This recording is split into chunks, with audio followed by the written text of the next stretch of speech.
Olá a todos, eu me chamo Bárbara, sou militante do Núcleo Augusta, do pessoal aqui de São Paulo, e no dia 24 de fevereiro nós promovemos um debate cujo tema foi Direito à Moradia. Como convidada, nós chamamos a Welly Tavis Caetano, que é liderança das ocupações do centro, aqui no centro de São Paulo. Ela é coordenadora do MMS, que é o Movimento de Moradia e Inclusão Social, que por sua vez é filiada à FLM, a Frente de Luta por Moradia. A Welita também é cientista do trabalho e conselheira municipal de habitação. Como mediador, um convidado foi o Douglas, o nosso companheiro aqui do Núcleo Augusta, que é mestre e doutorando em psicologia social pela USP, e desde 2011 ele atua com pesquisas em relação à moradia, né, e ao projeto Minha Casa, Minha Vida. Com isso, nós temos a apresentação dos nossos participantes e fiquem com o debate. Obrigada, boa noite. Inicialmente já agradeço a indicação, na verdade, para mediar esse debate, esse diálogo com a Welita, e agradeço a participação e disponibilidade dela também. A Welita, sempre que tem algum evento, eu acabo recorrendo a ela para discutir moradia. Eu sei que ela tem muita coisa para contar, né? Tem muita bagagem aí na luta por moradia, e sempre as conversas, os diálogos com ela são muito bacanas. Eu só queria fazer, antes de passar a palavra para a Welita, algumas breves considerações. Acho que, antes de mais nada, é importante reforçar qual o momento que a gente está fazendo esse debate por moradia, né? Hoje a gente ultrapassou a trágica marca de 250 mil mortos pelo coronavírus. E há mais de 30 dias, mais de 1.000 pessoas morrem por dia, né? A gente não pode naturalizar a barbárie, né? Nem considerar que isso seria inevitável, né? A gente sabe bem que, se outras medidas fossem tomadas, isso seria muito bem evitável, sim, né? E eu acho que, nesse contexto de pandemia, nesse contexto dramático que a gente vive, é ainda mais urgente reafirmar o direito à moradia e reafirmar que o acesso a um apropriado espaço para a moradia é condição fundamental para a sobrevivência. A questão da moradia acaba remetendo a uma questão de vida ou de morte, né? Sobretudo em um momento de pandemia. E, sobretudo, por uma camada específica da população, né? A classe trabalhadora pobre, preta e periférica, que é quem mais está sofrendo na pandemia. Então é importante, acho que, enfatizar isso logo de início, né, para a gente começar o debate. Eu só queria trazer alguns números bem rapidamente para dar mais materialidade a essa minha fala. Segundo o IBGE, cada 10 pessoas que relatam mais de um sintoma de Covid-19, 7 são pretas ou pardas. No Brasil, 31 milhões de pessoas não têm abastecimento de água próprio, o que equivale a aproximadamente 15% da população. 6 milhões de brasileiros não têm banheiro em casa. 11 milhões e meio vivem em casas superlotadas, e apenas na cidade de São Paulo estima-se que 24 mil pessoas vivam em situação de rua. Esse número não computa esse período da pandemia, que certamente esse número subiu. Então, isso é um pouco do retrato da nossa realidade, né? Então, falar em pandemia, falar em precauções mínimas de higiene, falar de moradia, falar de isolamento social por um quantitativo considerável da população brasileira é impossível, né? Hipocrisia falar disso. Mas, como se bastasse isso, né, esse quadro estarrecedor de desigualdade que a gente tem, é importante também denunciar a política genocida adotada pelo Estado, né? Acho que os exemplos aqui poderiam ser inúmeros, né? Acho que todos aqui poderiam citar alguns. Mas, já que o debate é sobre moradia, eu vou ficar só em duas ações, né, diretamente relacionadas à questão habitacional. O programa Casa Verde e Amarela foi lançado em agosto do ano passado, e com ele se extinguiu o programa Minha Casa Minha Vida, que, apesar de seus inúmeros problemas, eu tenho inúmeras críticas ao programa. Quem está no partido, a gente já fez esse debate internamente no último encontro, né?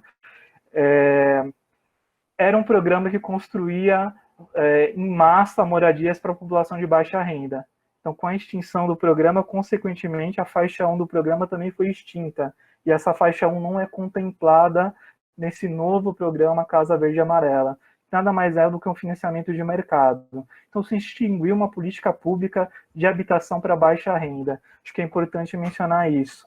Um outro ponto também que eu acho bem importante mencionar para a gente iniciar o debate é os números de despejos durante a pandemia.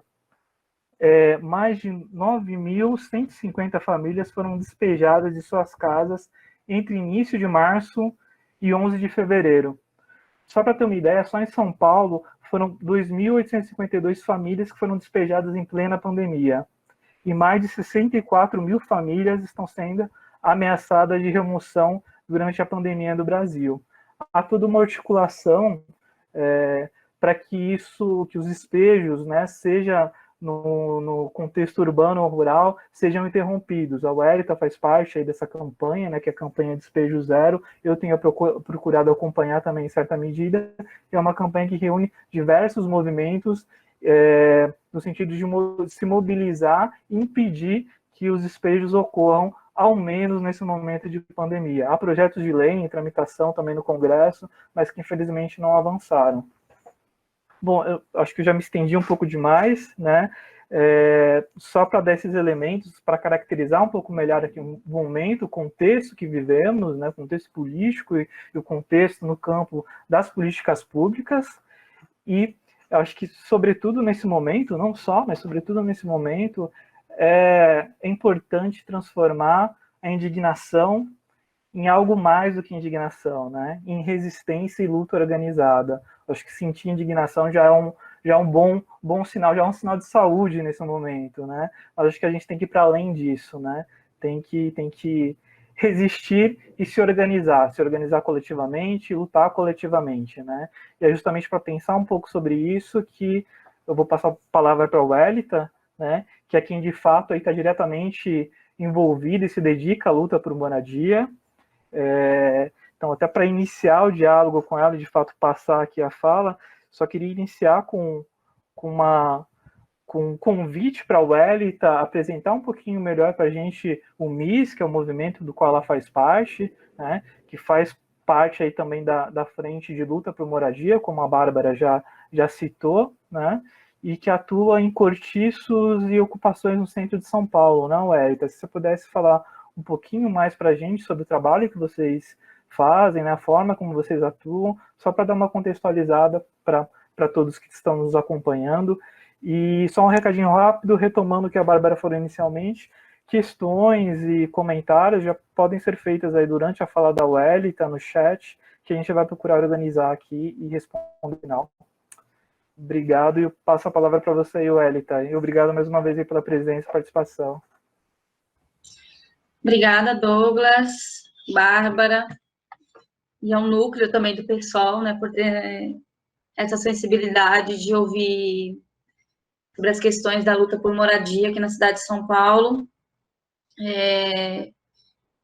pensando que não é só uma questão dos pobres, quer dizer, não só, né, é uma questão importante dos pobres terem o direito de morar, mas também é uma luta que vai além, né, uma luta pelo direito à cidade, que ela ultrapassa todas as camadas sociais, né, desde os trabalhadores de baixa renda, a classe média, enfim.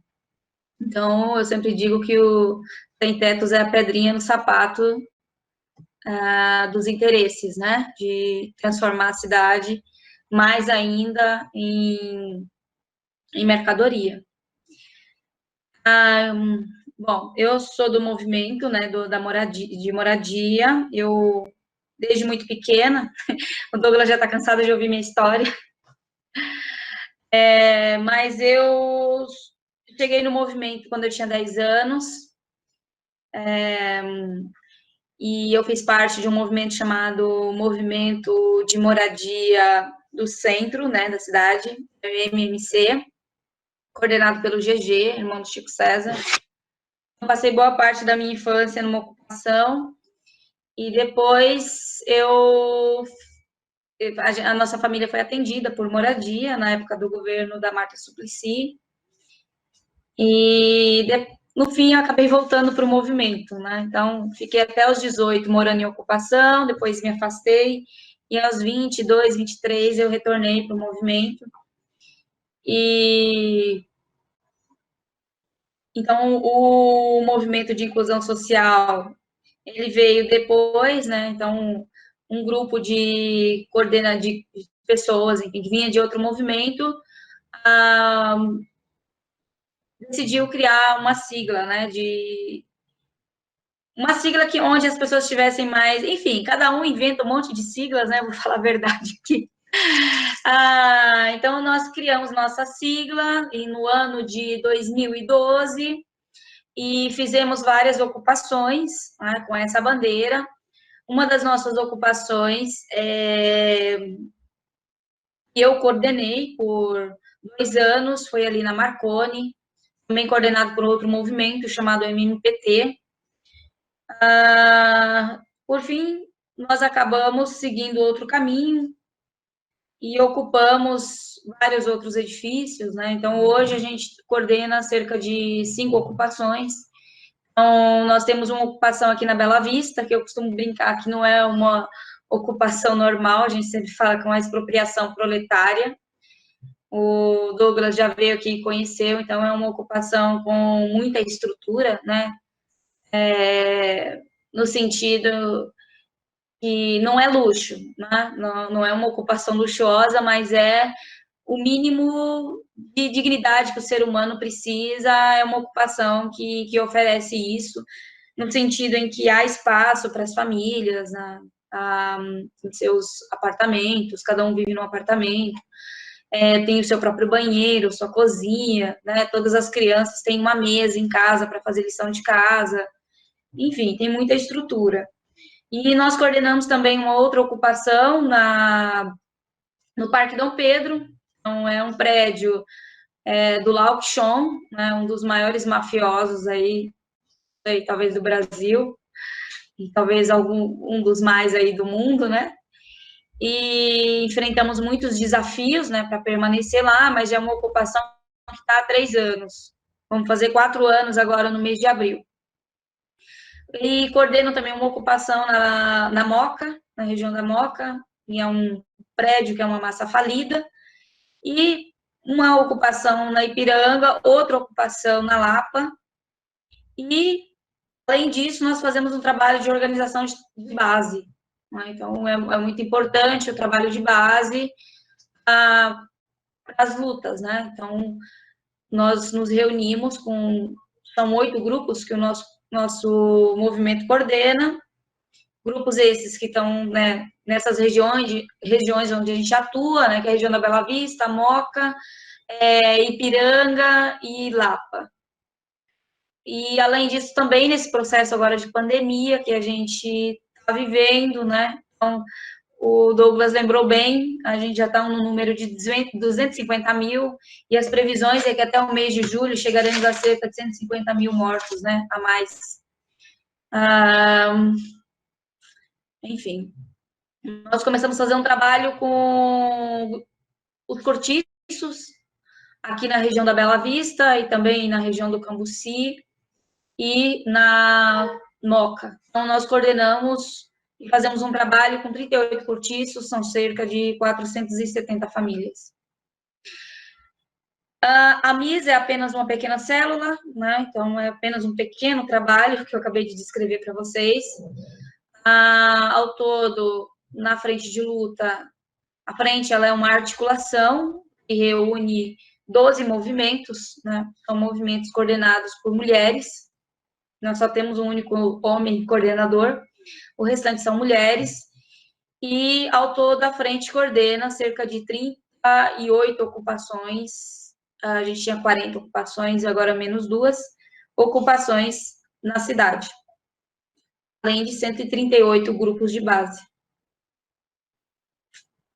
Acho que era isso, Douglas. Apresentando assim, né? A frente de luta e a inclusa. Ótimo, Elita. O MIS, como você comentou, ele está vinculado à Frente de Luta por Moradia, FLM, né? Que é um grande guarda-chuva, né, Wellington? Ele reúne diversos movimentos. Eu não sei se tem outros que atuam aqui em São Paulo. Eu conheço a UMM também, né? Que é um outro que vincula, que agrega um outro grupo de movimentos. Poderia você explicar um pouquinho para a gente quais as diferenças dessas frentes? Se existem mais frentes, né? Ou mais organizações, né, que reúnem vários movimentos na cidade de São Paulo de moradia. Daria para você explicar um pouquinho qual a diferença tática e estratégica desses dois grupos, né, a FLM e a UMM? E sim, a Frente de Luta, ela é um movimento, né, que foi fundado em 2002, mas antes dele veio o primeiro movimento de luta por moradia, que foi a ULC. Não sei se eu devo contar um pouquinho da história, tudo bem? Para chegar nesse ponto, porque para poder pensar um pouco da questão estratégica, é importante a gente pensar um pouco da sua história. E os movimentos, eles começaram, né, a organização na região da Moca. E lá na Moca havia, primeiro, né, lá no final da década de 60, uma luta para organizar os operários.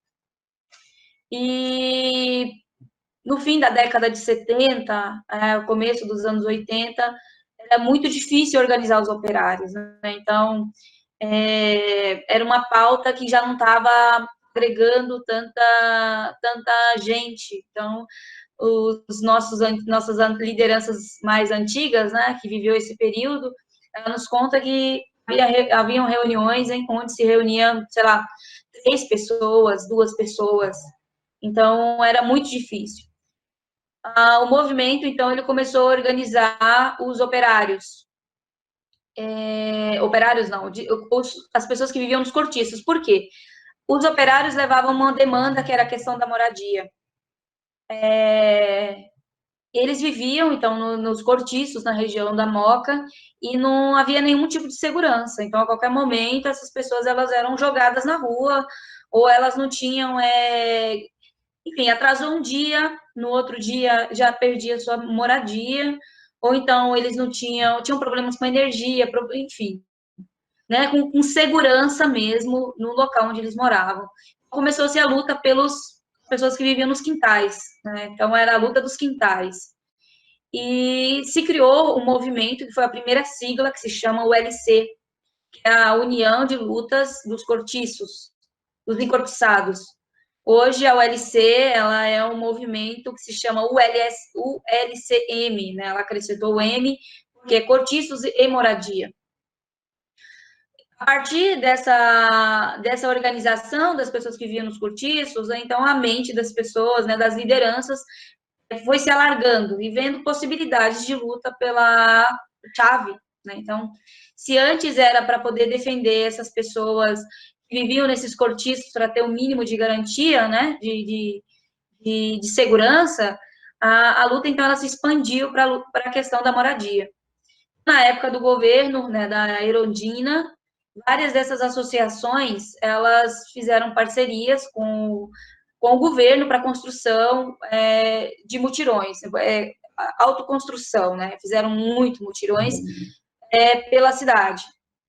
Então, nesse momento, se desenha um pouco a estrutura, a linha estratégica desses movimentos. Então, o que tinha dentro da ULC de liderança tinha como visão de construir o movimento a partir da luta institucional, né, a partir de construção de projetos habitacionais e tudo mais, e tinha uma outra linha de movimentos que pensava que não era só o problema da casinha, né? Não era só você fazer um projeto e colocar as pessoas para morarem e pronto, e ponto final. Não era só uma disputa pelo orçamento. Tinha uma questão muito maior, que é a questão da propriedade privada. Então, a gente tinha a linha, então, dessas lideranças que seguiram esse caminho, né, da casa, e que é muito bonito e muito válido, né, eu acho fundamental e muito importante, mas existia uma outra ala de lideranças que fazia uma luta ideológica, né, que que pensava que a questão da propriedade deveria ser mesmo questionada através da luta direta. Então, a maioria desses projetos habitacionais que se faziam na época era na periferia, né? Então, a moradia dos trabalhadores, né, ia para essas áreas. E, por outro lado, essa ala mais ideológica pensava que não, que os trabalhadores deveriam viver nas áreas mais centrais, próximas ao trabalho. E, então, mas só que não era possível viabilizar a moradia por várias questões, uma delas é a questão do orçamento, do valor da terra, mas, ao mesmo tempo, a cidade, né, o centro da cidade, estava com centenas de imóveis que não cumpriam função social. Então, na década de 90, inicia-se as ocupações, né? Então, uma linha desses movimentos, né, que foi a primeira sigla, que era o MSTC, ocupava o centro, e organizava, né? Então, era, ok, vamos ocupar, porque a moradia é hoje e agora, quem está precisando de moradia, não dá para esperar para amanhã, é agora, é hoje, e o Estado, ele não resolve o problema, e quando ele decide resolver, ele resolve para a periferia, e com projetos habitacionais que demoram muito tempo. Então, a ocupação, ela se tornou, por um lado, um lugar, né, como eu posso dizer, de questionamento mesmo da propriedade privada, questionamento da questão do não investimento do Estado em políticas públicas na região do centro, e por que não da desapropriação desses imóveis, e também a moradia provisória. Então, essa é um pouco da diferença, né, que existe até hoje. Então, você vai ter os movimentos que são mais institucionais e você vai ter movimentos mais da luta direta. Então, uma das diferenças que o pessoal pergunta aqui para nós do MTST, né, então, o MTST, ele tem essa característica também da luta direta, mais na periferia, né? Então, o MTST, a estratégia deles é a ocupação de terra na periferia. Algumas das ocupações, né, do MTST não tem essa prática de moradia provisória, então você ocupa a terra para que ela seja transformada em um projeto habitacional, e diferente da frente, então a frente ocupa para morar, e além de morar, resolver o problema imediato, ela vai fazer também a luta por projetos habitacionais. Tanto é que a frente hoje, atualmente, na região do centro, ela tem 2 projetos em processo de construção, né? De reforma, de retrofit, que é o Hotel Lorde e o MTST tem o hotel, desculpe, o MSTC tem o Hotel Cambridge. Não sei se eu respondi, gente. Desculpa. Acho que respondeu muito bem, sim, Wellington. Às vezes a gente se perde no meio dessas siglas, né? Mas eu acho que você respondeu bem. Mas só retomando, para ficar mais claro ainda, a UNM ela não adota como tática a ocupação, né? Diferente dos movimentos vinculados à FLM. E o MTST adota como tática a ocupação, mas de uma maneira diferente do que vocês adotam na FLM, né? As ocupações da FLM, elas duram muito mais tempo do que uma ocupação da MTST, correto? Que é para moradia mesmo, né? Não é só para viabilizar uma política pública, para pressionar o Estado, como geralmente é do MTST, é isso?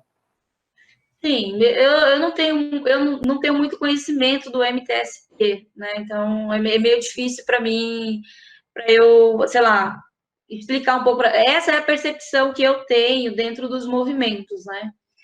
De que a frente, ela tem esse papel de transformar o espaço, né? Então, ela ocupa principalmente as áreas do centro, então a gente tem ocupações na área dos centrais e também na periferia. Então, a gente tem ocupação na periferia, mas essas ocupações na periferia também são transformadas em moradia.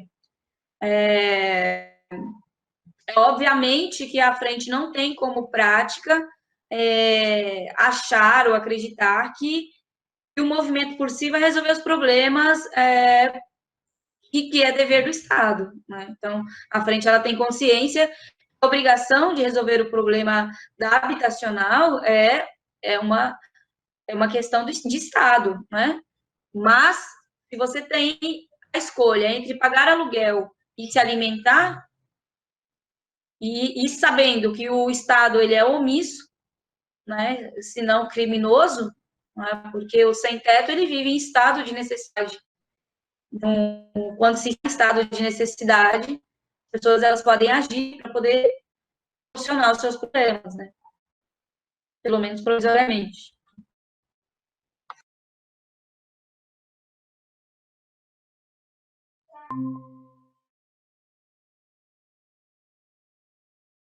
Ah,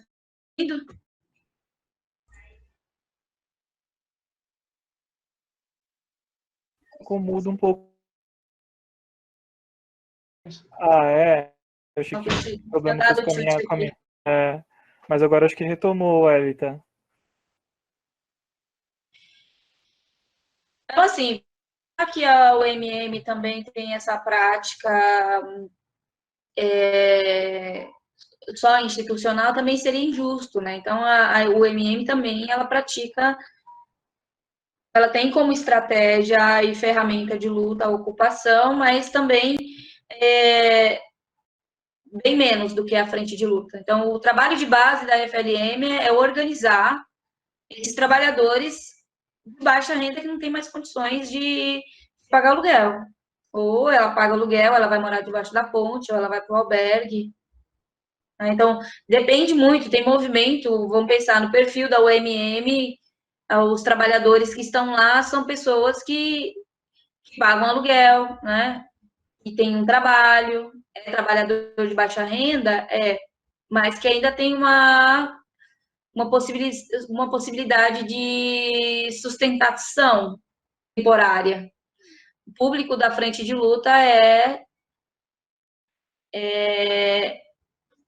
esse público, né, que vive no cortiço, que está desempregado, que está morando nas encostas, ou vai para a luta, ou o rio vai levar o seu barraco, o morro vai desmoronar. É uma situação de emergência, digamos assim, né?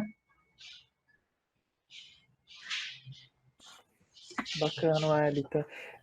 Você já chegou a falar um pouquinho, mas eu gostaria que você aprofundasse um pouquinho mais em relação à ocupação mesmo. Como você entende que a função, o papel da ocupação na luta por moradia, e também queria que você comentasse um pouquinho quais as possibilidades que você vê de avanço das pautas do movimento de moradia dentro do capitalismo, e da luta em relação ao direito à moradia de uma maneira geral dentro do capitalismo, como você vê essas possibilidades de avanço. Enfim, vamos do começo. A ocupação, eu acredito que ela é um instrumento muito importante para os movimentos. Eu acredito na luta direta, né? Eu tenho essa ideia de que a luta, ela não pode ser... todas as vezes que a classe trabalhadora negociou com as elites, né? Ela foi atropelada. Então, não tem como você esperar que ela resolva os nossos próprios problemas. Porque, pensando na elite aqui do Brasil, é uma elite, nem sei dizer a palavra, ela é totalmente insensível à causa dos trabalhadores. Então, se depender dela para que o trabalhador tenha comida na mesa, ele vai morrer de fome. Se depender da elite que o trabalhador tenha uma casa para morar, ela vai, ela vai morrer na rua, porque, olha, veja, nossa população de moradores em situação de rua é uma das maiores, se não do mundo, né? E não se vê nenhum tipo de política, a não ser o albergue, como política pública para poder, digamos assim, para poder esconder a sujeira debaixo do tapete, né? E eu sempre digo, o albergue não é dignidade para pessoa alguma, né? Eu digo isso por experiência própria. O Douglas sabe um pouquinho, né, da minha vida, que quando eu era criança, quando eu tinha 10 anos de idade, a minha família, ela chegou em São Paulo e não conseguimos mais pagar aluguel. Então, ou a gente ia embora para Goiás, né, que é de onde a gente veio, e foi o que nós procuramos, nós fomos até a assistência social para poder pedir as passagens para retornar para nossa cidade, e a gente não conseguiu. E o que nós conseguimos foi uma vaga no albergue. E era o que tínhamos para naquele momento, né? Então, não tinha outra opção, não tinha como pagar aluguel. E nós fomos para o albergue, né? Então, não é uma coisa fácil, principalmente para uma criança, ela passar por esse sofrimento, né? Porque a gente pensa, nossa, a criança não sabe de nada, não sente nada. Só que não é verdade isso, né? A criança, ela vê ali o desespero no olhar dos pais, mesmo que eles não falem, você tem essa percepção. E então, quando eu penso na ocupação, a ocupação ela é uma solução que os trabalhadores dão para si. Mas longe de mim romantizar a ocupação, porque a ocupação não é dignidade para ninguém, entendeu? Não é digno você ser violado pela polícia, a polícia invadir a ocupação. Já tivemos casos de implantar drogas para poder criminalizar o movimento, e as lideranças serem perseguidas, presas, né? Enfim, não só isso, eu não sei se vocês têm experiência de conhecer uma ocupação onde não tem estrutura, onde as crianças elas vivem com seu pai e sua mãe num único quartinho, ali está a cama, ali está o fogão, ali está tudo, né? E não tem uma mesa para você fazer os deveres de escola. Então, a miséria ela não deve ser romantizada jamais. Então, assim, eu uso uma palavra pesada, eu abomino quem romantiza uma ocupação, né? Mas a gente não pode negar que a ocupação ela é um abrigo fundamental organizado pelos trabalhadores, né? Eu digo isso por ter sido uma criança que cresceu numa ocupação, que teve a oportunidade de estudar, de desde muito cedo ter consciência, né, política, consciência mesmo enquanto classe mesmo, né? Enfim. Então, assim, óbvio que a ocupação ela não tem esse papel de ser romantizado, né? Ela tem seus problemas organizativos, né? Ela tem seus problemas estruturais, seus problemas de preconceito. Ser uma criança que cresce dentro de uma ocupação, onde ela ouve na televisão, ela vê nos jornais que ela é invasora, né? Que é invasor, que é bandido, são essas pessoas que vivem nos espaços de ocupação, isso provoca diversos tipos de humilhação, né? Diversos tipos de humilhação, e isso vai, né, internalizando, e você vive esses processos aí ao longo da sua vida. Então, não é um momento fácil. Mas, ao mesmo tempo, a ocupação ela é um espaço de desenvolvimento do espírito de solidariedade. Então, eu vejo muita solidariedade nos espaços de ocupação. Então, eu tenho casos de pessoas que ficam doentes na ocupação e todos os moradores cuidam. Todos vão, de alguma forma, ajudar, né? Eu tive uma senhora que ela acabou falecendo, mas ela ficou internada vários meses e as pessoas, os moradores, se revezavam para estar no hospital. E eram por eles mesmos, sabe? Não precisava da liderança pedir para que fossem cuidar de uma pessoa, isso era uma cruz pesada, isso não era. Então, a ocupação, ele tem esse espaço, assim, de construção, né? Eu sempre digo, você constrói, você transforma o espaço, e ali é sua casa, é seu lar. Essa semana, gente, só um segundo, eu preciso desligar meu forno. Eu pedi um socorro para a vizinha, mas a vizinha, ela não veio, e aí eu tô com medo de queimar meu pão. Mas, enfim, eu fui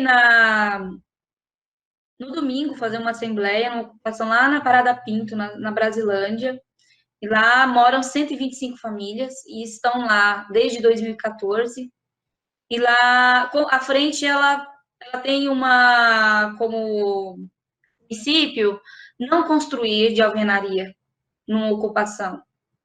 Então, tudo é feito de madeira. Obviamente que tem um ou outro que foge um pouco da regra, mas eu fui numa ocupação onde tudo era construído de madeira. E a maioria eram mulheres na ocupação, né? Então, e na assembleia também, né? Os homens sempre... Depois, quando eu saí da assembleia, antes de terminar, eu fui na casa de uma das moradoras que queriam que eu comesse um bolo que ela tinha feito lá, e eu vi todos os homens, né? Todos nos corredores conversando e as mulheres na assembleia. Eu sempre acho isso muito interessante, né? A luta pela moradia, ela é muito feminina, ela é uma luta das mulheres. Os homens aparecem lá na hora de assinar o contrato da casa, aí ele aparece. Mas durante o processo de luta, os homens não aparecem. Mas, enfim. E eu fui num barraquinho de uma das moradoras, e era um barraquinho bem pequeno. Então, ela tinha um quartinho pequenininho, uma cozinha e um banheiro. E ela contando, né, que o barraco dela foi o primeiro a ser construído lá na ocupação, e que ela estava muito, ela sempre foi muito grata de estar num espaço como aquele. E mesmo que não fosse o ideal, né, que ela queria uma casinha de alvenaria, tudo bonitinho, mas mesmo assim, ela estava ali cuidando do barraco, né? Eu fiquei impressionada, tinha várias coisinhas pintadas, né? Então, as pessoas, elas transformam os móveis velhos em uma... Eu vi uma gaveta que ela deixou linda e fez uma bancadinha. E aí eu fiquei observando isso, né? Dessa possibilidades que você cria dentro da ocupação. Mas mais que isso, ela começou a citar, olha, eu saio para trabalhar, eu sou manicure, e eu saio para trabalhar e meus filhos ficam aqui sozinhos. Os filhos tudo pequenininhos, né? Então, ela dizendo que não tem medo e que ela já tinha vivido em outras comunidades onde era muito perigoso, que tinha o tráfico, onde as crianças não podiam ficar nos corredores, né? E que a ocupação é assim. Aí ela falou também que ela sempre criou os filhos dela sozinha. Mas agora que ela está na ocupação, às vezes ela está trabalhando e aí o filho está doente, aí ela pede para a vizinha, né? Até manda uma mensagem: olha, vizinha, dá um remédio para o meu filho. E aí a vizinha vai lá e dá o remédio para o filho dela. Então, são essas coisas que vão se construindo dentro da ocupação que eu acho precioso, né? Esse cuidado, principalmente a preocupação com as crianças, com os adolescentes. Então, a ocupação é um espaço onde tem essas possibilidades, né, de construção da solidariedade, da democracia participativa, né, da execução das tarefas com a participação de todos, né? Mas, assim, não é um trabalho fácil, é um trabalho muito difícil, você tem que fazer sempre um trabalho de conscientização, porque quando você é bombardeado o tempo todo, né, pelas relações capitalistas. E dentro da ocupação, você tenta ir em contramão a isso. Né? Então, não, você não está sozinho, você não faz nada sozinho, você faz no conjunto, junto com o outro. Sozinho não vai longe. Eu sempre falo, olha, vai procurar os seus direitos lá na Coab, na CDHU, no Poder Judiciário, você não vai ser ouvido. Agora vai num grupo de pessoas, vai unido lá num único objetivo, né? Então, a ocupação, ela tem essas coisas bonitas de construção, né? De reconstrução enquanto sujeito. Tem uma coisa muito forte de proteção da mulher, né? Da proteção da criança. Então, dentro desses espaços não é permitido nenhum tipo de violência contra a mulher. E se o homem encostar na mulher, seja psicologicamente, seja fisicamente, todo mundo vai para cima, né? Então, isso não é permitido dentro desses espaços. Tanto é que eu coordeno a ocupação, nossa, eu até perdi as contas. Mas eu nunca vi um caso de feminicídio nesses espaços de comunidade que nós coordenamos. E olha que eu me reúno toda semana com coordenadores à frente, né? São 40 coordenadores, toda. Eu também nunca vi um caso de feminicídio. A gente não tem essa discussão na mesa, né? Então, eu acho que a ocupação, ela é um instrumento muito importante de combate à ideologia dos que vêm de cima, né? Essa ideia, essa concepção de mundo, da questão do individualismo, que sozinho você chega lá, trabalhando até morrer você vai conseguir. Então, você vai criando outros tipos de relação, né? E eu acredito que a ocupação, ela é uma ferramenta fundamental quando você pensa que a base do sistema capitalista é a propriedade, né? Então, quando você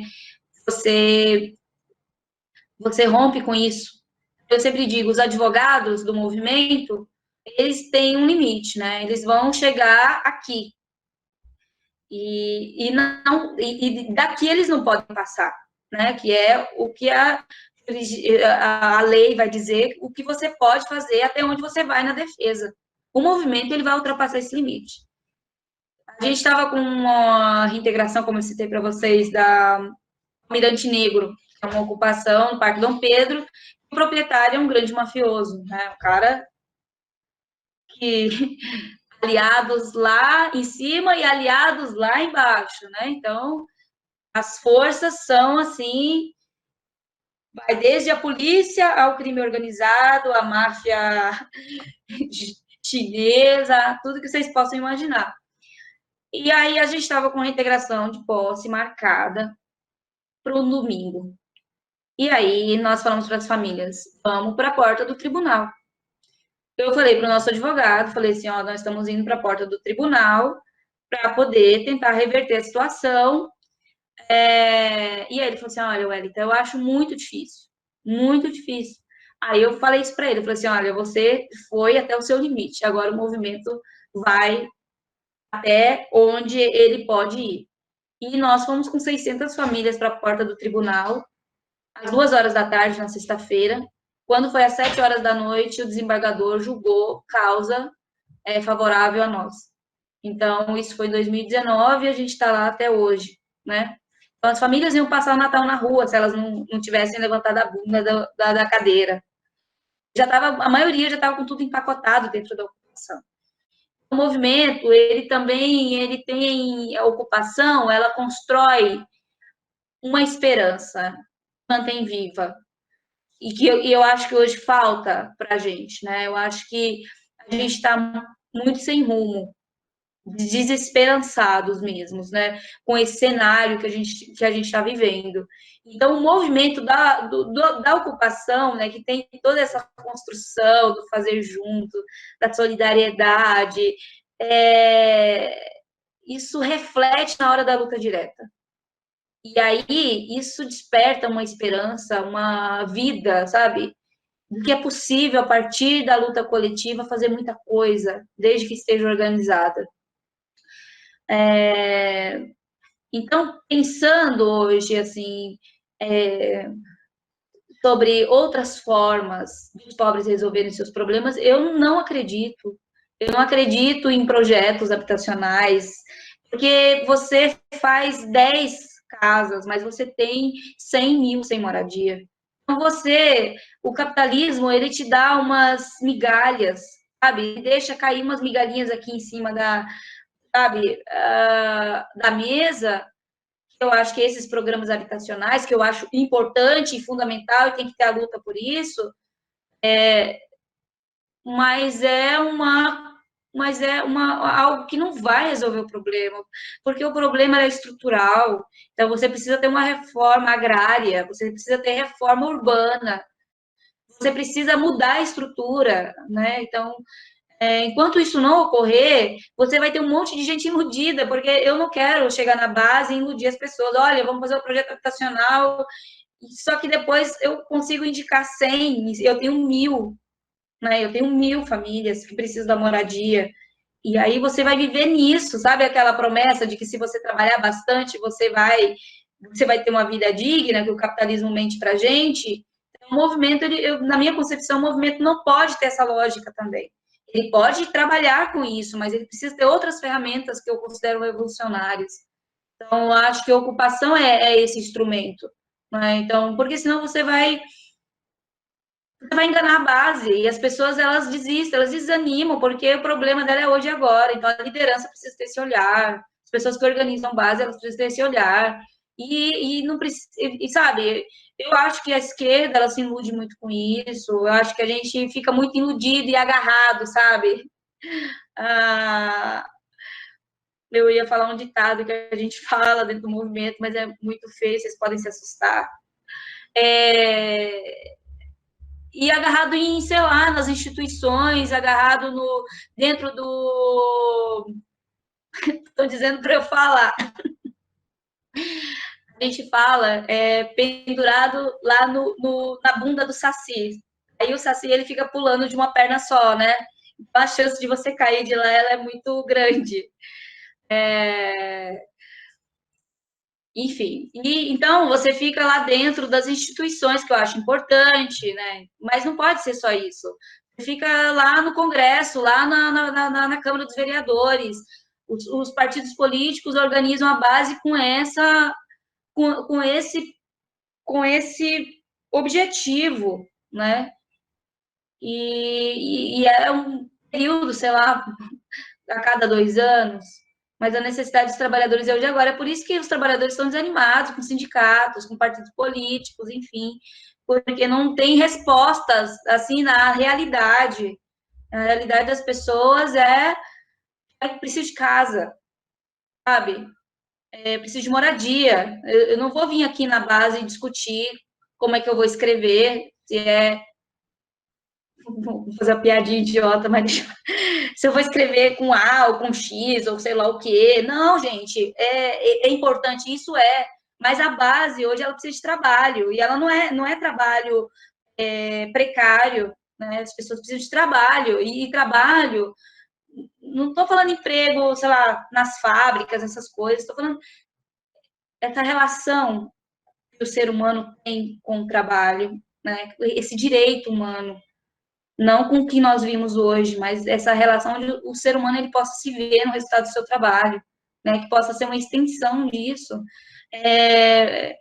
Ou as pessoas precisam de casa, de moradia, não estou falando de luxo, porque os pobres não estão lutando por luxo, os pobres estão lutando por dignidade. E isso é fundamental em todos os aspectos, tanto na questão material, né, que o Douglas já falou isso para mim, a questão não é só subjetiva, a questão é material, né, e uma questão subjetiva também, porque imagina você, como eu, já morei num quartinho minúsculo, feito de madeira, cheio de rato e de barata, como é que fica a sua subjetividade num lugar como esse? Eu acredito que o espaço ele é reflexo também do que está dentro da sua cabeça. Uma beleza que existe dentro de você se reflete também no que está fora, né? E o que está fora reflete também no que está aqui dentro. Então, é importante demais que as crianças elas tenham esse tipo de direito, né? Como eu estou lendo agora, lendo, não, eu já li, estou lendo de novo da Simone Weil, que eu sempre comento sobre a questão do enraizamento, os direitos da alma, né? O ser humano tem direitos da alma, então não dá para você vir e aparecer de vez em quando e depois ir. A alma das pessoas está precisando de verdade, não de uma historinha. Enfim. Sempre é muito rico te ouvir, Welita. Eu tinha preparado aqui uma outra questão, mas eu vou deixar minha questão por último e vou aproveitar já as temáticas que você levantou, os assuntos que você levantou, e já vou inserir algumas questões que o pessoal está fazendo no chat aqui. Você mencionou em determinado momento que é bombardeado pelas relações capitalistas, né, fora da ocupação. Pela tua fala, o contato que eu já tenho contigo, entendo que há um esforço de se construir as relações de uma outra forma dentro da ocupação, né? Espaço de solidariedade, de apoio, de organização coletiva, mas que tem os limites aí também, né? Porque você tem um mundo lá fora que diz, como você falou, essa falácia da meritocracia, se você se esforçar bastante, trabalhar bastante, você individualmente consegue uma casa, tal. Então tem todo esse bombardeio ideológico, né? Que eu entendo que é o sentido do que você já falou.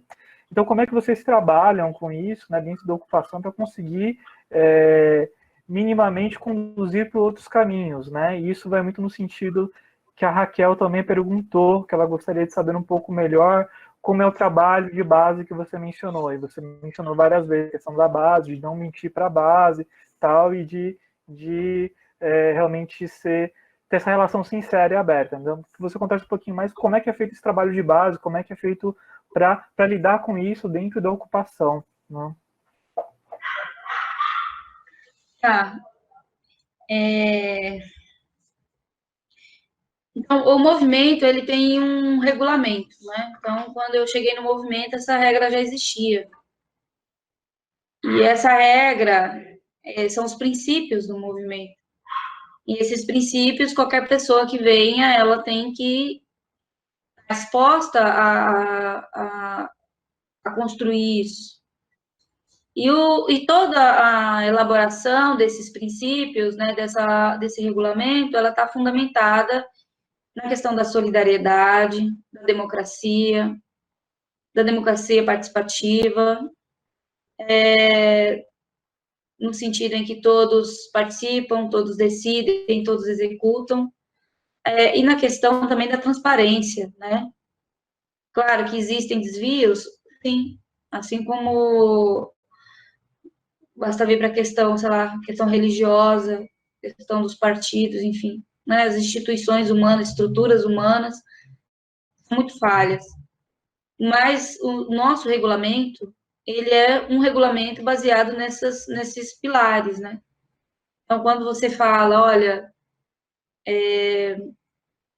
não pode roubar dentro da ocupação, não pode ameaçar, não pode bater na mulher ou nas crianças, você pode educar, mas você não pode utilizar de violência. Se você fala, olha, se surgir, tem muitas críticas, né? Tem gente que fala, vocês ficam levando o povo para o ato e marcando em carteirinhas, né? Não sei se vocês já ouviram isso, marcando presença. Só que o trabalho de base, né? Vamos entrar um pouquinho de trabalho. O trabalho de base, ele é um trabalho muito difícil, porque a gente está muito viciado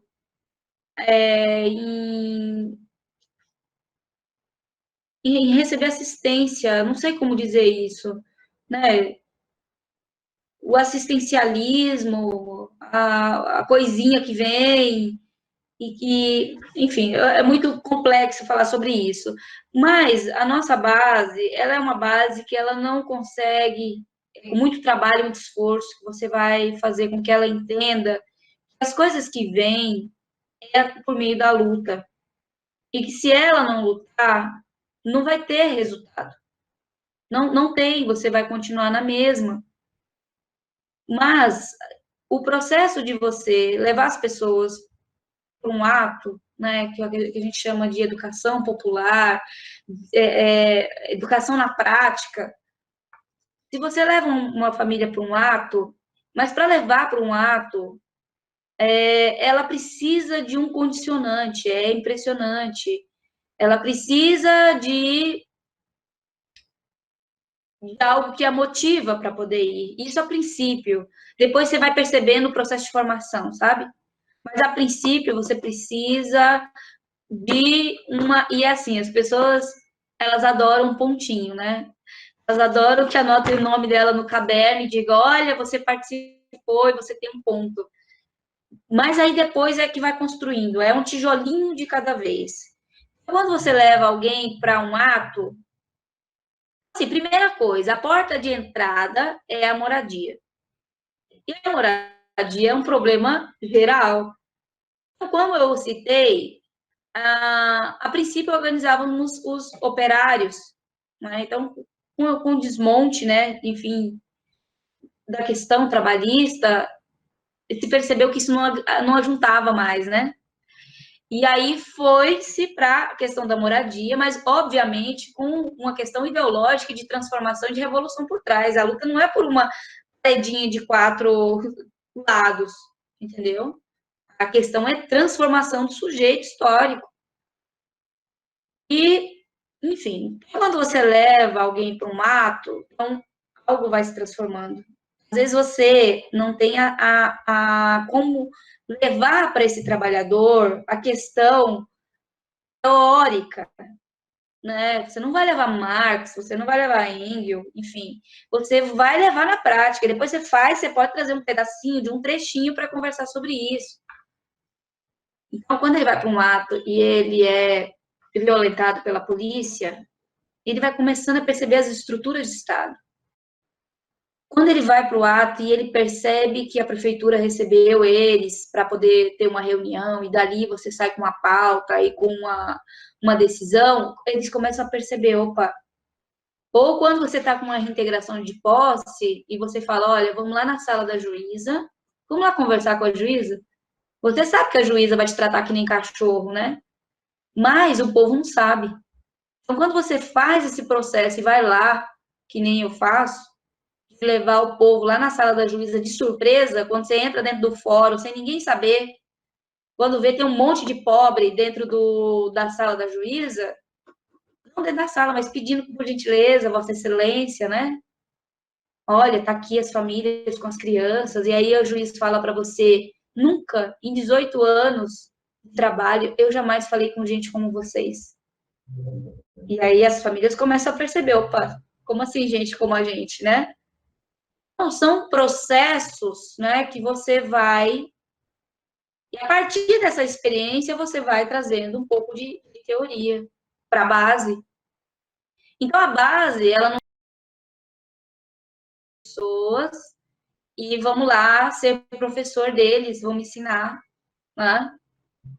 Mas é uma troca, e também é uma relação, né? Se cria uma relação afetiva ali, de segurança. Então, você não vai lá para dar um curso, você vai lá para estar junto. Se tiver que ir para dormir debaixo da ponte, a gente vai. Se tiver que acampar na porta da prefeitura debaixo de chuva e de sol, a gente vai. E eu acredito que esse é o trabalho de base. E dá muito trabalho, gente. A vontade é de sair correndo.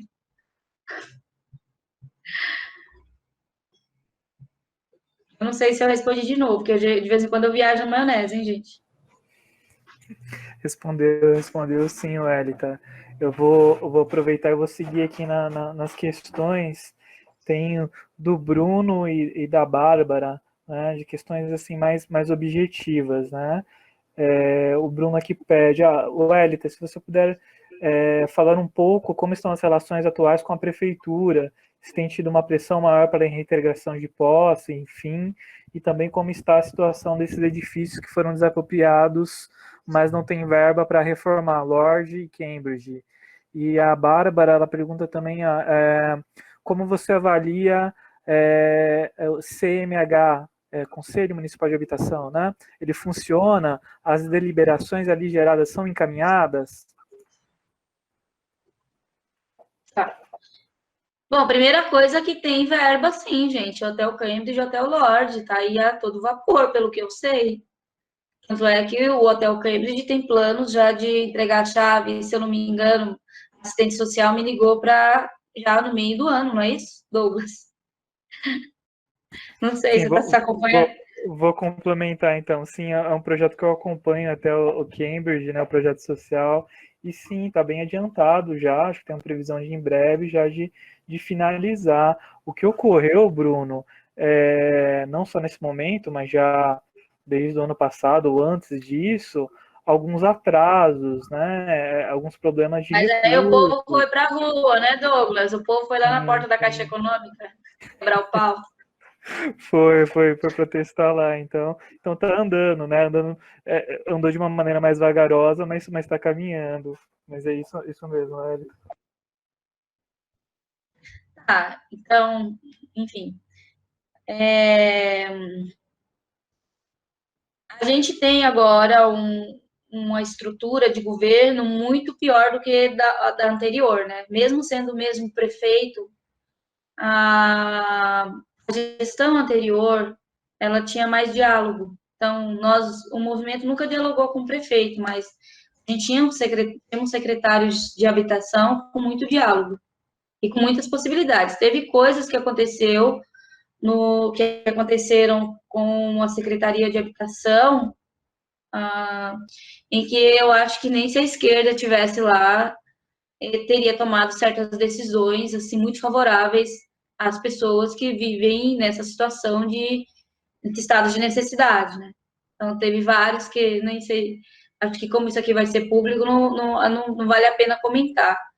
Quer dizer, vale muito a pena, mas eu acho que não é bom. Mas que foi muito importante, assim, o papel de várias pessoas dentro da estrutura de governo para manter, né, as pessoas morando, para ter menos remoções forçadas. Então, houve muitas negociações. Quando a gente pensa agora nesse nova estrutura de governo, é bem preocupante. Então, a gente tem um secretário, né, de habitação muito voltado para as questões e para ouvir somente o mercado imobiliário, né, as grandes construtoras, enfim, o mercado, e com pouco diálogo com os movimentos. O que ocorreu, né, nessas semanas passadas foi que o secretário ele tentou uma conversa com o conselho de forma individual.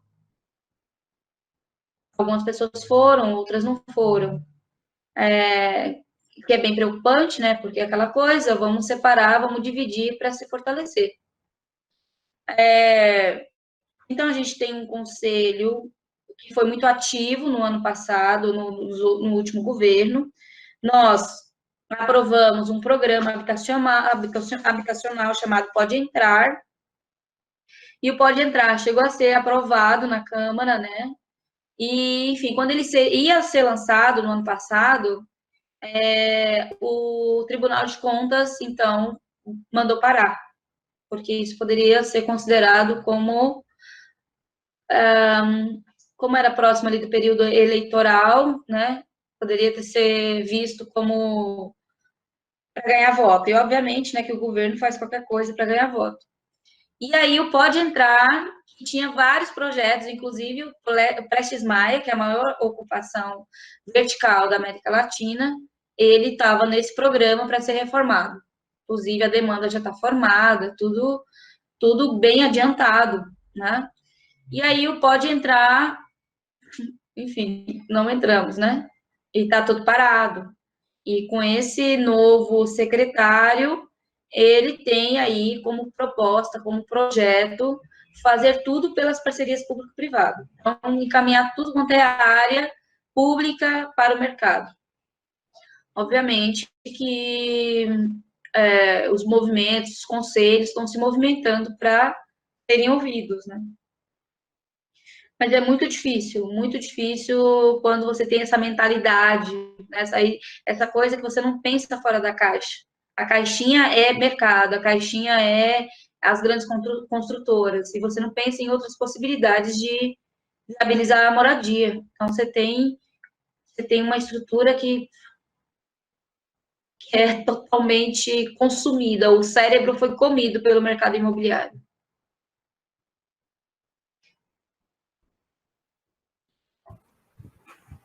Obrigado, Elita. A Fernanda fez uma questão aqui também, acho que ela vai abrir o microfone, né, Fê?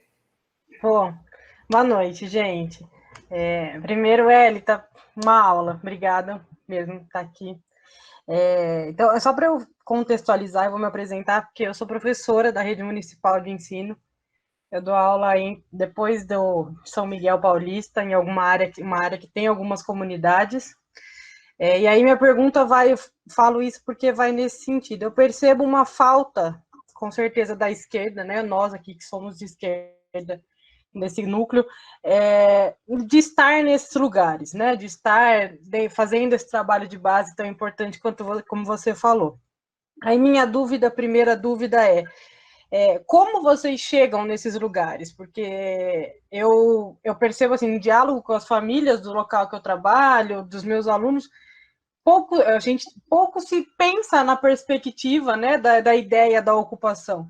Um tempo atrás teve uma meio espontânea que rolou não sei exatamente, mas acho que era um prédio de Coab que tem ali próximo, que fazia muito tempo que estava para ser entregue e não foi. O pessoal ocupou por uma noite, uma madrugada e saiu. Mas foi algo muito da hora ali, tipo, não entregam nunca, ninguém faz nada, a gente vai entrar, e aí a polícia fez uma mega reocupação de posse. Mas não se tem esse debate do entendimento da moradia. Assim, eu tenho alunos que moram em barracos, né, que não tem água, não tem esgoto, e assim, é meio normalizado, né, como a nossa sociedade é, inclusive por essas pessoas. Então eu queria que você falasse um pouquinho como os movimentos de moradia chegam nessas pessoas, se é por um trabalho de base, se vocês vão às comunidades, como vocês entram, né, nesses espaços, ou se eles procuram os movimentos por um falar para o outro, e como nós, como esquerda, como partido, podemos ajudar a propagar essa luta do movimento de moradia, principalmente nessas comunidades. É isso. Posso? Então, quando eu cheguei na luta por moradia, muita coisa já estava estruturada, né? Então, eu cheguei na luta por moradia final da década de 90. Então, eu sempre digo, quando eu olho para lideranças mais antigas e olho para mim, ou para lideranças jovens que nem eu percebo até diferenças no comportamento, né? Quando você olha para as lideranças mais antigas, tem lideranças que são femininas, são mulheres, né? Mas que têm uma postura, né? Um discurso extremamente masculino, né? Porque quem iniciou essa luta não foi um processo fácil, né? Um processo muito difícil, ainda mais quando você pensa nessa sociedade que é, né, machista, e a liderança é feminina, a liderança é mulher. Como é que nós, mulheres, somos respeitadas dentro do movimento de moradia? Então, se eu falar para vocês, já sofri machismo dentro da ocupação. Eu nunca sofri. Posso ter sofrido de outras relações, mas não dentro do movimento. Tem uma estrutura de muito respeito às mulheres que têm o papel de liderança. Então, o trabalho de base, ele é feito de porta em porta. É panfletinho, é marcar um lugar onde você vai fazer reunião, e aí ali você está naquele dia da reunião, no horário, onde você vai levar pautas relacionadas com a questão ali real do bairro. Não sei, luz, asfalto, casas sendo construídas em cima de rios, né, de esgoto, o que é? E você vai levar a questão da moradia. Então, assim, as pessoas, elas não sabem sobre os seus direitos, ou elas sabem, mas elas não estão organizadas. Então, tem que ter uma figura ou um grupo que chega e vai trabalhar isso. Vamos organizar a luta por moradia. E aí você tem pessoas, assim, a organização de pessoas específicas que vão fazer isso, que vai dedicar a vida para isso. Então, não é uma coisa que não sei, tem que ter uma... as nossas lideranças todas foram forjadas na luta. Então, não vejo nenhuma... Pode ser que muitas não tenham conhecimento teórico, né? Mas todas foram a partir da prática. E é claro, eu acho que a teoria e a prática tem que caminhar junto, porque senão você pode dar uma desviada, né? Você pode repetir os mesmos vícios, né? Os mesmos padrões dentro do sistema capitalista para dentro dessas estruturas organizativas dos trabalhadores. Mas é o que se quer, de fato, é construir uma concepção que vem de baixo, né? Uma forma de se relacionar e de existir a partir dos pobres, né? A partir dos trabalhadores, enfim, a partir da sua própria realidade. Então, o nosso trabalho de base, ele é isso, panfletar. Vamos panfletar, vamos convidar, bater na porta, vamos bater na porta. Ao dia temos reunião, a luta de moradia, vamos? E aí tem gente que vai vir uma, vai vir duas, depois não aparece mais. Outros que vão vir com mais firmeza, mas sempre com o pé atrás. E outros que vão se jogar, falar assim, é isso aí. Qual é a outra opção que eu tenho? Minha opção é ou pago aluguel ou eu luto para sobreviver. E é isso.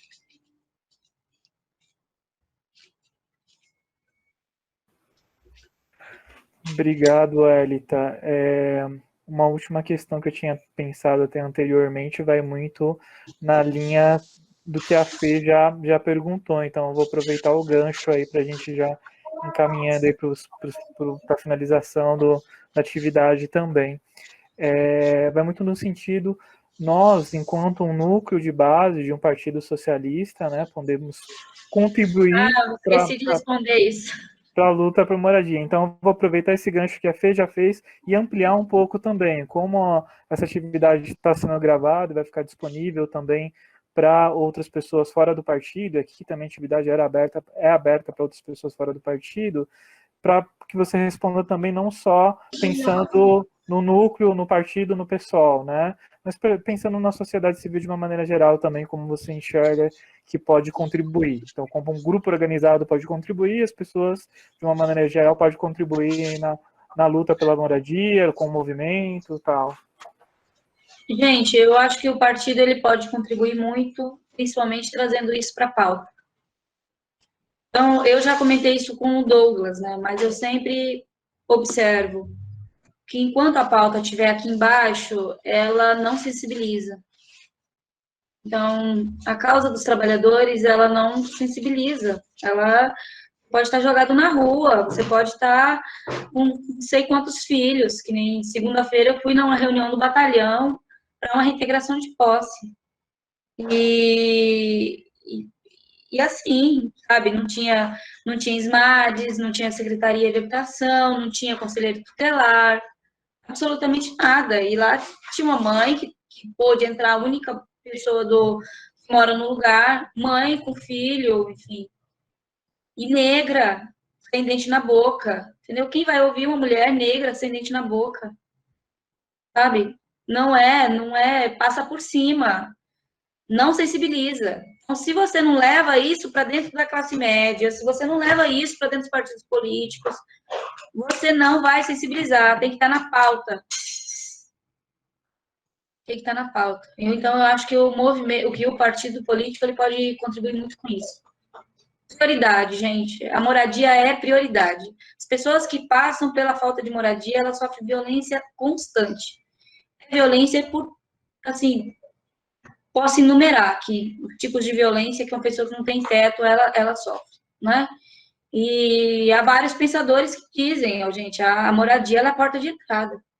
A moradia é a base, a moradia é a cesta que vai depois agregar todos os outros direitos. Sem a moradia, você não garante dignidade para o ser humano. Né? Então, a causa do sem-teto, né? E hoje é milhões de pessoas. Veja, por exemplo, vamos pensar no Guilherme Boulos, né? Trazendo isso, esse debate aí. Eu achei muito importante a candidatura, né?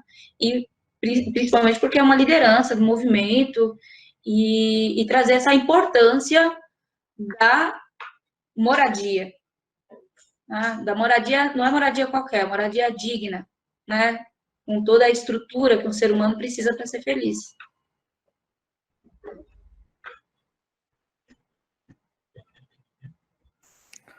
Ótimo, Elita. Não temos outras questões aqui, nem inscrições para nenhum comentário. Tem alguma coisa? A gente já está se aproximando aqui, realmente já chegou, na verdade, no horário que a gente tinha previsto. A gente começou um pouquinho mais tarde, mas já são 8h30. Se você quiser fazer mais algum comentário, algo que a gente não perguntou, não mencionou, se quiser fazer mais alguma colocação, aí, algum fechamento aí, fique à vontade. Agradeço mais uma vez aí sua disponibilidade de sempre, sua presença, e como eu disse anteriormente, é sempre bem rico te ouvir. Obrigado. Tá, obrigada a vocês. Me falaram, alguém escreveu sobre plano diretor, né?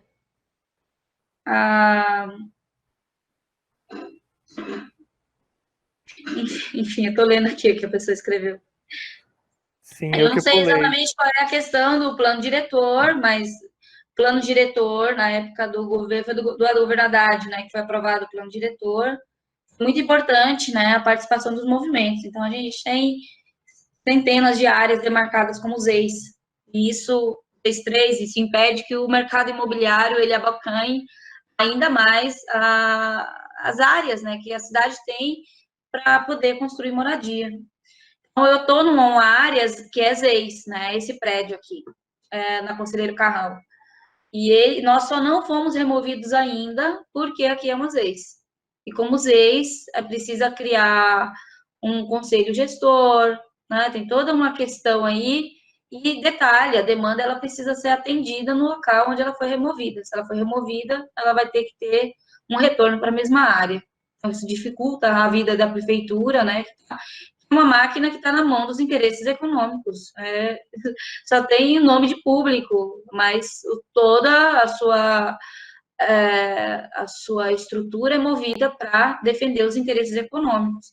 Então, o plano diretor é fundamental. Então, a questão agora da revisão do plano diretor, os movimentos têm que ficar bem atentos aí e organizados e os partidos políticos também, que aí entra, né, tem a bancada do pessoal aí, pensando em defender aí o plano diretor e as áreas demarcadas.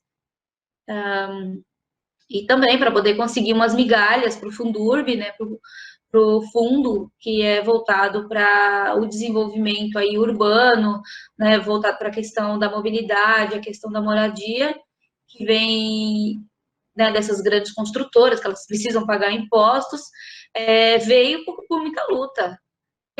Sabe, o MTST fez muita luta, a FLM acampou na porta da prefeitura, a gente esteve ali junto, botando fogo, enfim, movimentando o pessoal, ocupando o plenário, enfim, e a gente conseguiu um plano diretor, digamos assim, não do jeito que a gente queria, né, mas um plano, assim, onde houve algumas possibilidades de desenvolver algum tipo de política.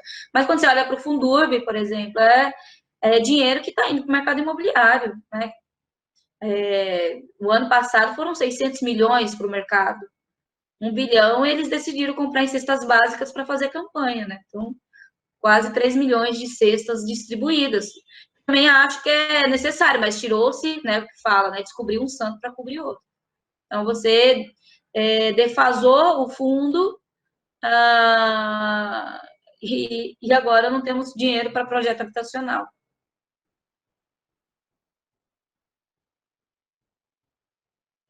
Bom, enfim, gente, então, só dizendo que eu agradeço muito pela oportunidade de estar aqui.